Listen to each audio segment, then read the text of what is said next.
আজকে আমরা দেখছি যে প্রকাশ্যে এরকমভাবে মানুষ খারাপ কিছু করছে, খারাপ কিছু দেখছে, অথচ পবিত্র কোরআনের আরেকটি আয়াত শুনুন। আল্লাহ সুবহানাহু ওয়া তাআলা তিনি বলেন, ওয়ালা তাকরাবুল ফাওয়াহিশা মা যাহারা মিনহা ওয়া মা বাতান। তোমরা গোপন এবং প্রকাশ্য, তোমরা প্রকাশ্য এবং গোপন অশ্লীল কোনো কাজের কাছাকাছি হয়েও না।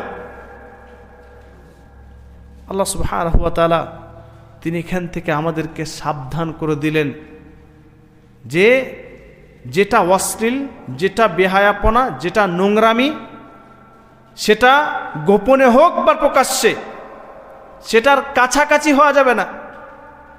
আর আপনি আমি এভাবেই দিনের পর দিন, ঘন্টার পর ঘন্টা ফেসবুকিং করছি, খারাপ ভিডিও দেখছি, ফিল্ম দেখছি না দেখছি, কোনো সাবধানতাই নেই, কোনোভাবেই এটাকে আমরা গুনাহি মনে করি না।